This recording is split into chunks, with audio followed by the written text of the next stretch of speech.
4. And what we have here are 3 school districts that have implemented early warning systems. Oh, yeah, did you see it? There we go. Okay. So we first started out talking about what kind of data elements are in there already. Grades, looking at transcripts, course taking patterns. GPA is a prime indicator that some use. Student participation in dual enrollment, AP, IB, those kind of things. What we need to see, though, are actionable indicators that we can monitor throughout the year. So in Baltimore, they want actually monitor throughout the year, right? Participation in these things. We identify the number of times a student takes the SAT or ACT, FAFSA completion rate. We talked about the need to have thresholds. You can have all these data elements, but you can have some kind of thresholds and viability of it. Does it really? Some have problems getting access to FAFSA. But that is an important data source, so you need to work on figuring out how to get better access. The biggest issue I think we all agreed on was the problem of linking data across different data sources. Workforce data, first we don't even really know exactly what kind of workforce data is really available and whether it could even be connected at the individual level. And if we did, then how would you make that happen? So that's a big barrier. And then there's a national student clearinghouse. That's what it's called. It's kind of sketchy. It has some data, but it's not always complete. I would like to remind you who's in the room. I think she did that on purpose. Sketchy. I'm listening. Now tell me a little bit about why you thought it was sketchy. What are the holes? It's like No, go ahead. Oh, what, the National Student Clearinghouse? No, I did not say sketchy. yeah, I do so. I just said it wasn't necessarily complete, and not all colleges submit the data to them. I think the hard part about the National Student Clearinghouse is, again, it gets to the data integration and being able to ensure all students are being linked accurately and correctly, which is a role of the college institution, but also a role of the school district in sharing the information so that all of this can be compiled correctly. I have a question actually about that, now that since we have an expert in National Student Clearinghouse. Are those algorithms sort of like publicly, are sort of like the linking mechanism, like a public information, or is that sort of like... So the matching algorithm between how we take a post-secondary record and match it to a secondary record? Absolutely not. so that's literally the secret sauce of what keeps the National Student Clearinghouse alive. From a business perspective, it's how we leverage the data sets that we have. From a practical perspective, it may not even do a lot of good, simply because there's just, for lack of a better descriptor, there's no other organization out there that has the wealth of data that we do. I mean, even the federal government, through iPads, through census, is either delayed by a number of years, which means that its actionability becomes less. And frankly, the clearinghouse has better coverage than census does at this point in time in terms of unit record data. So, not to toot my own horn, but there it is. Right. Well, I mean, because I guess to that point, it seems to me that the matching algorithm is not the secret sauce, right? It's like the data itself, right? So yes, I mean, there's two sides to this coin, right? The first side is that we have 98% almost 99% of post-secondary enrollments. We have 95, almost 96% of post-secondary degrees earned. So that is one side of the coin. The other side of the coin is that when you look at the typical college student, which is no longer enroll in local state university, do your 4 years, graduate with a degree, maybe go and get a post-bachelor's degree or master's degree or a doctoral degree. The typical college student looks like me. I graduated from a public high school. I went to a 4-year private school. I stepped out for a year to work. I went back to a 2-year public school, and then I transferred to a 4-year public school. The joke in my family is that I'm the only person who did 8 years of school and is not called doctor.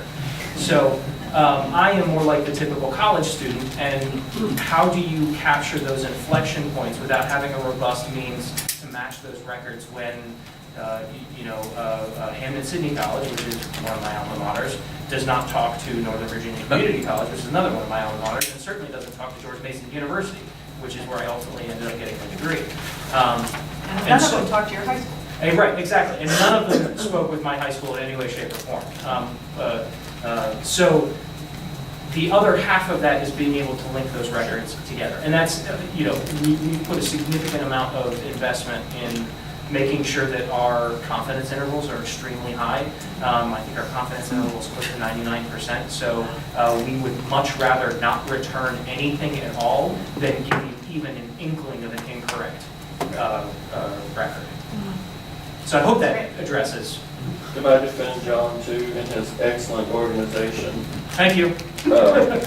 No, we use, just like when test companies send back test results and principals and school staff get to reconcile it and then send it back, we do that with clearinghouse data. So we get the clearinghouse data and then we give it to advisors, counselors, people who are in that capacity at the school level, and they, for the schools that don't report, they fill in the blanks. It's kind of part of their job to track students that the clearinghouse doesn't capture, and then they do a reality check.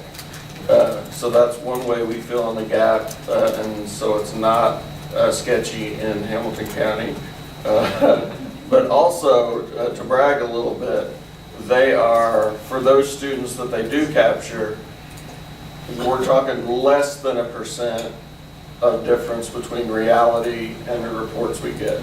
And we've done it for about 15 years now, 14 years, and very little difference between the report we get and what the human who knows the kid says. So.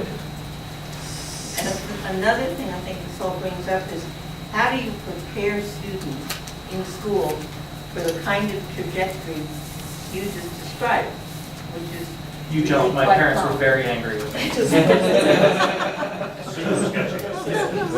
But that is a question, and when, in terms of the way we're hoping to be thinking about the next generation of early warning systems, whatever we call them, that becomes a question. How do you prepare kids for the unknown and for the decisions they're going to have to make all along? So I just leave that on the table and go back to that corner now. Well, we'll try to dash through this here. So that led us to a bigger discussion about the quality of different kinds of data sources. It's career and technical education and how that is kind of spotty in different places. Not everybody's collecting the same information, but those that do may be collecting course participation for all students and also tracking certifications for seniors. So this also raised a question about the relationship between CTE participation and other kinds of performance information, especially when you look at school report cards and graduation rates. School may have a low graduation rate, but have all their kids that are certified for CTE. What do you think about that? And so that's kind of a phenomenon there to consider. Another issue when we're talking about, equality, I guess, across all districts is that not every school can offer every course, and so trying to compare data from different schools is difficult when they can't actually have the same kind of offerings in their site. And then we had some discussion about transitions for students with disabilities and how there needs to be some way to kind of track that information, but there needs to be more discussion about what needs to track. It could be that if we're tracking special ed kids as a group, or just how are they doing in participating with all those other different kinds of indicators we talked about. We said don't forget about attendance. That's really a big indicator or something that really impacts a lot of the other indicators. And what needs to be collected, we came up with workforce data that we really don't understand what's available, what level it can be collected at, how we can connect it, and all those kind of things.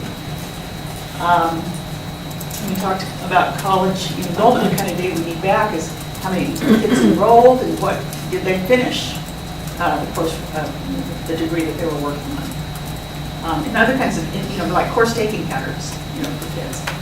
Social Security number, whatever, the connector, the secret sauce, how do we make all that stuff go together? We know that there's some work around the country being done to talk about the articulation of K-12 courses to higher ed courses to reduce the need for remedial courses. And it would be great to have that kind of information as well as how do we know, is there that kind of agreement? Because if there were, then the track for kids going from high school to college would be smoother. Okay? And then the last one, we talked about who would need to be involved. We thought about, that the district, at least it needs to be at the district level so they can set some kind of policies for schools. But when you're talking about trying to get at the higher ed and workforce level, it kind of needs to be a bigger level, higher level where somebody can apply some force to make this happen. So if it was done at the state level, that would be great. But then, of course, there's lots of issues about getting it down to the people who actually use it, which led us then to our big question, or our big aha, I guess, is really it depends on what questions you have. What questions are you trying to answer by having this system? So it is a way of creating this system. We talk about defining our questions first, determining our measures that we want to have, identifying where we might get those measures, and thinking about that linkage information. And that's as far as this career and technical education and how that is kind of spotty in different places. Not everybody's collecting the same information, but those that do may be collecting course participation for all students and also tracking certifications for seniors. So this also raised a question about the relationship between CTE participation and other kinds of performance information. Especially when you look at school report cards and graduation rates. School may have a low graduation rate, but have all their kids that are certified for CTE. What do you think about that? And so that's kind of a phenomenon there to consider. Another issue when we're talking about, equality, I guess, across all districts is that not every school can offer every course, and so trying to compare data from different schools is difficult when they can't actually have the same kind of offerings in their site. And then we had some discussion about transitions for students with disabilities and how there needs to be some way to kind of track that information, but there needs to be more discussion about what needs to track. It could be that we're tracking special ed kids as a group, but just how are they doing in participating with all those other different kinds of indicators we talked about. We said don't forget about attendance. That's really a big indicator for, or something that really impacts a lot of the other indicators. And what needs to be collected, we came up with workforce data that we really don't understand what's available, what level it can be collected at, how we can connect it, all those kind of things. We talked about college enrollment. The kind of data we need back is how many kids enrolled and what did they finish the course, the degree that they were working on. And other kinds of, like course taking patterns, for kids. Social Security number, whatever, the connector, the secret sauce, how do we make all that stuff go together? We know that there's some work around the country being done to talk about the articulation of K-12 courses to higher ed courses to reduce the need for remedial courses. And it would be great to have that kind of information as well as how do we know, is there that kind of agreement? Because if there were, then the track for kids going from high school to college would be smoother. Okay? And then the last one, we talked about who would need to be involved. We thought about, that the district, at least it needs to be at the district level so they can set some kind of policies for schools. But when you're talking about trying to get at the higher ed and workforce level, it kind of needs to be a bigger level, higher level where somebody can apply some force to make this happen. So if it was done at the state level, that would be great. But then, of course, there's lots of issues about getting it down to the people who actually use it, which led us then to our big question, or our big aha, I guess, is really it depends on what questions you have. What questions are you trying to answer by having this system? So it is a way of creating this system. We talk about defining our questions first, determining our measures that we want to have, identifying where we might get those measures, and thinking about that linkage information. And that's as far as. That's quite a lot. Thank you. We kind of got on a tangent discussion, but I tried my best to capture really this, this first frame of, this data which we should collect. If we are clear about the visibility of the problem, the benchmarking design, the collection, what's the data in, what's the data out, how do we store that data, who has access to that data, and then for which audience, whether it's everywhere from the student, parent, teacher, district, school, to at the state level. We had a pretty good conversation about what is the appropriate frame to capture this. But that was sprinkled in kind of our discussion when we just talked about pre-ninth grade, high school, and post-secondary. I won't repeat some of the repeating data points that you all had, but for pre-ninth grade, we did have a discussion on ABCs and really algebra, placement, or math in 7th and 8th grade being a proxy for college readiness or college access. State and national assessments. Kind of a recurring theme was really how do we capture parent involvement or parent kind of knowledge of the trajectory of their students through, let's say, pre-ninth grade through high school, and looking at school climate SEL survey work, which kind of talked a little bit about this data in, data out specificity. We had a conversation about whether these instruments should be anonymous or semi-anonymous a little bit, partly because if you did give climate surveys or SEL surveys by student ID, the depth of which certain audiences or those who have access could answer questions and recommendations specific to a school might be pretty rich versus some of the average data cuts that we get. And so we had a pretty good discussion about data access and privacy versus anonymous, semi-anonymous. In high school, we had really a discussion on, let's say, Naviance, college, ACT, GPA. What are the warning signals that tell you whether or not kids have the right post-secondary lists based on their scores, and talked a little bit about undermatching and matching appropriately there.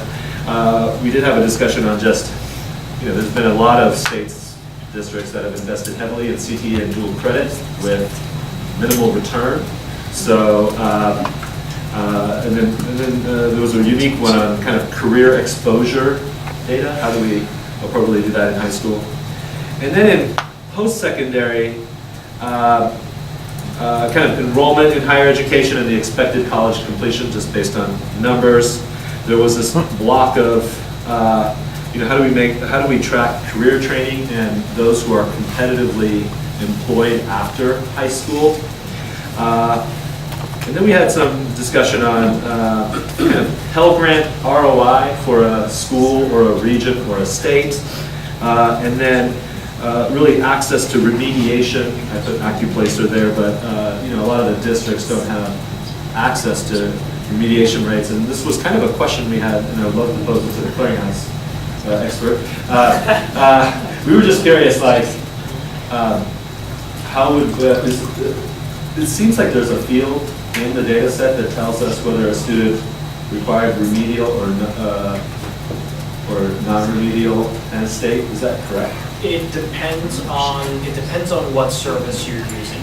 And what I mean by that is, if you are a college or a university and you are looking for remedial course indicators, there's an option to have that data returned to you. Right now, there's no remedial flags being brought down to the secondary level, but I'm working on that. Great. And then we had a kind of, on the bottom here, I wrote here, a lot of times the K-12 is managing to senior class outcomes, whether that's graduation rates, college going rates, and so forth, versus first year out, second year out success metrics to inform of the design of a high school or decisions that high schools need to make. So, really there was just a thought around, if there was stronger kind of design and collection where we're getting better numbers on, let's say, expected college completion or what it means to be first or second year out of college being competitively employed, if we have that data to inform decisions that are made in high school.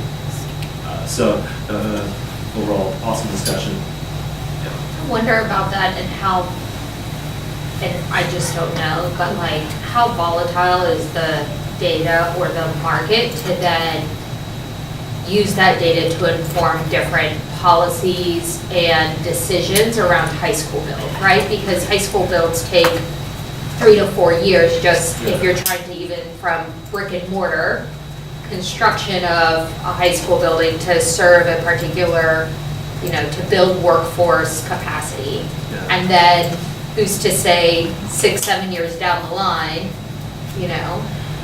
that focus now changes. It's no longer tech. We're all about, we're going back to agrarian. Yeah, we did have that conversation around how do we weave into this design kind of 5 to 15 year kind of economic employment labor forecasts, I don't know, I'm sorry, I was going on another tangent. I guess when I sit and I'm thinking of all of this stuff, it feels so heavily on what the student does. And we know it's not just what the student does, it's a living system. And so I'm wondering if we need to do something about that living system and measure some of those pieces. I mean, I don't want to put it, it really is a combination of success of what's happening at home and the family, right? But the student, that perseverance, their ability, and then what the school is able to offer, like when all of those connects and what the community does to support all of that. And I don't know, I hate to just bring it all back to student. I don't know, I'm getting too big probably. But to the point you mentioned, we did talk about, we did something where we looked at the Dallas-Fort Worth region and did like a reverse LinkedIn kind of study, where we said, okay, who are the biggest healthcare providers, and where did they get their nurses from, and almost force rank the end size from each nursing program, public, private, for-profit, and then we were able to see like which ones had the stronger placement rate in the region, and kind of did that by individual kind of industries, and we partnered with Bain to do that. But what would it look like for, but that's like a current, and maybe that data, we can talk about that data being good for maybe 3 to 5 years.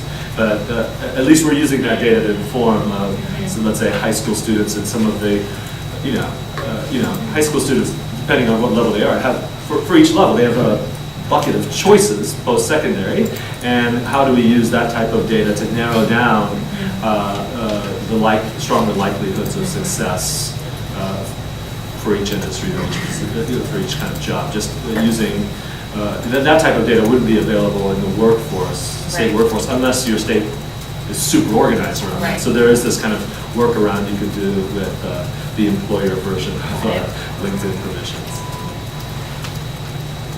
Thank you very much. And this is laying a wonderful foundation for our discussion after lunch about collaboration.